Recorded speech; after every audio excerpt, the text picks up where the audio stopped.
Bermuda ತ್ರಿಕೋನ.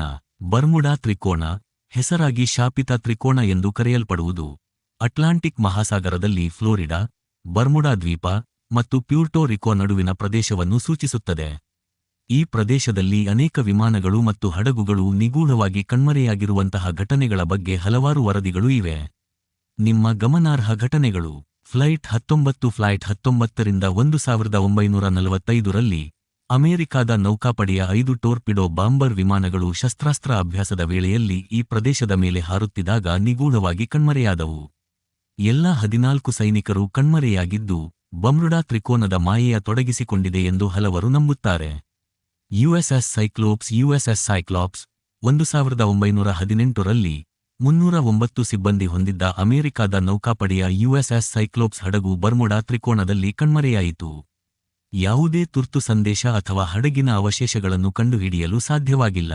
ಇದು Bermuda ತ್ರಿಕೋನದ ಎಲ್ಲಕ್ಕಿಂತ ದೊಡ್ಡ ನೌಕಾ ನಾಪತ್ತೆಯಾಗಿರುವ ಘಟನೆಯಾಗಿದ್ದು, ಇದರಿಂದಾಗಿ ಅನೇಕ ಅನುಮಾನಗಳು ಮತ್ತು ರಹಸ್ಯಗಳು ಮೂಡಿವೆ.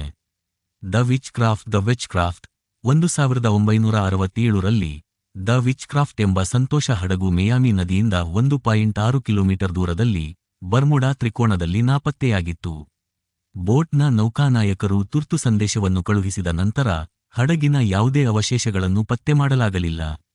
ಸ್ಟಾರ್ ಟೈಗರ್ ಮತ್ತು ಸ್ಟಾರ್ ಅರಿಯಲ್ 1948 ಮತ್ತು 1949ರಲ್ಲಿ ಬರ್ಮುಡಾ ತ್ರಿಕೋನದಲ್ಲಿ ಬ್ರಿಟಿಷ್ ಸೂಪರ್ ಕ್ಲಾಸ್ ವಿಮಾನಗಳಾದ ಸ್ಟಾರ್ ಟೈಗರ್ ಮತ್ತು ಸ್ಟಾರ್ ಅರಿಯಲ್ ಹಾರಾಟದ ಸಮಯದಲ್ಲಿ ಕಣ್ಮರೆಯಾಗಿದ್ದವು.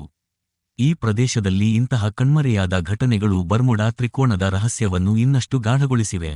ಬರ್ಮುಡಾ ತ್ರಿಕೋನದ ಈ ಘಟನೆಗಳು ನಿಜವಾಗಿಯೂ ನಿಗೂಢವಾಗಿದ್ದು, ಇದರಿಂದಾಗಿ ಅನೇಕ ಸಿದ್ಧಾಂತಗಳು ಮತ್ತು ಕಂತಾಲುಗಳು ಮೂಡಿವೆ.